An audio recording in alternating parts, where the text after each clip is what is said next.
Well, good morning, YouTube. This is Chuck, and it's Saturday, December 21st, 2024, about 11:30 in the morning, and I got an update to bring you that's just about the time we think things can't get any crazier. It seems like they do.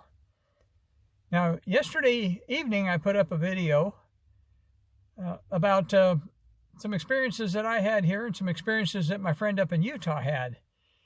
And well, that video's done pretty well.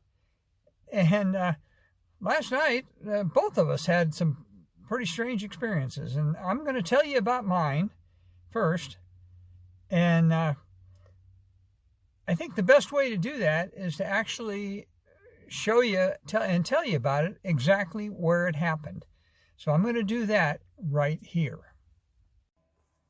My house is a hillside home with 4 levels.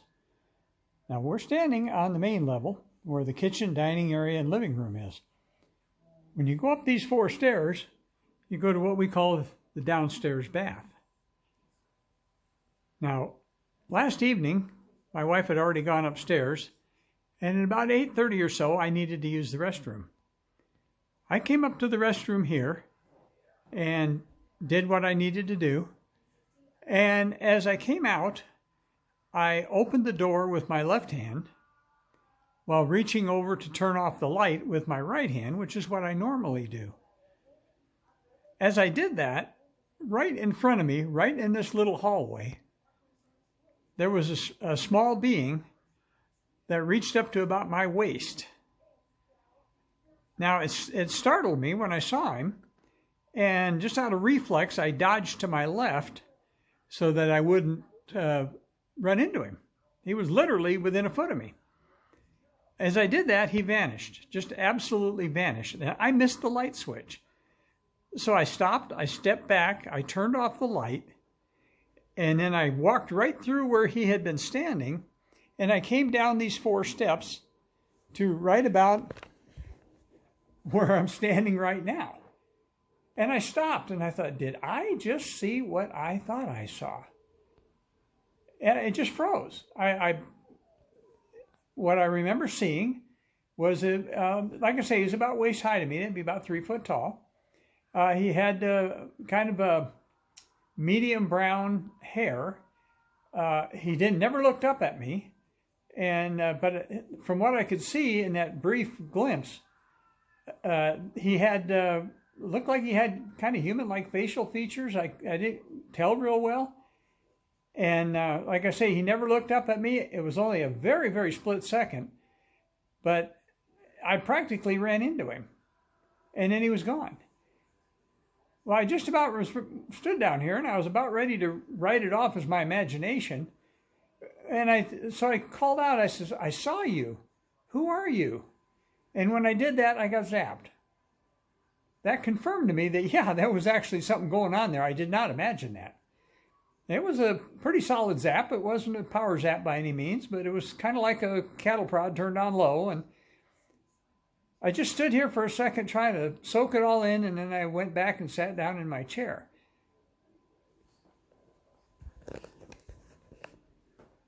That hallway, if you go this way, that's one of the original bedrooms that's been converted to a sewing studio. If you go the other way, that goes into what was another of the original bedrooms, which is now the entryway to the garage and the stairway to go upstairs to our upstairs bedroom. So in that little bitty hallway, right there, last night, I darn near tripped over what I think was a juvenile Sasquatch. Well, after I went back in the living room and sat down in my chair, and I was trying to mentally process what it was so extraordinary, and I got a text from my friend up in Utah. And what he said is that he had just sitting there in the evening and kind of thinking about things. And you remember in that last video, we talked about one named Gunther who had been reached out to actually both of us. So my friend, he decided to try and see if he could reach out and contact Gunther. And so he kind of tried reaching out in his mind, and he didn't get Gunther, but he actually got an answer. And the answer he got was from a 24-year-old male named Hansel. And Hansel was in northeast Alabama, near the Georgia line. And so my friend was kind of amazed by that, and he was trying to figure out what to ask Hansel. And so one of the questions he asked him if he knew the one that we call Alabama Al, because he lives in generally that same area. And so Hansel told him that he knew of him, but he didn't know him directly. Isn't that amazing? And Hansel also told him that when he reaches out like that, that a number of their people could hear him. And almost like an open kind of a chat room kind of thing. And my friend was kind of amazed by that. Well, then I texted back to him and I told him what had happened with me. And we were texting back and forth, and I'm still trying to wrap my head around what had just happened with me. And all of a sudden I got a name. And the name I got was Willat, with the emphasis on the second syllable. And I asked back, and apparently Willat is a little boy. I asked about an age, and I didn't get anything real definitive, but I kind of got that he was 4. So apparently what happened with me was I actually had a full solid sighting in my house, literally practically ran into him. It was within a foot of him. And he vanished literally right in front of my eyes. And the same thing at my friend at the same evening, he had his experience, and he met Hansel, who's half the continent away. So it kind of, both the new experience is both amazing, and it also kind of reconfirms some of the stuff that we think regarding their mind speak, and the fact that there is almost no limit to how far away they can mind speak. So that's just a little update. It's just absolutely incredible, and I'll link these things together for you.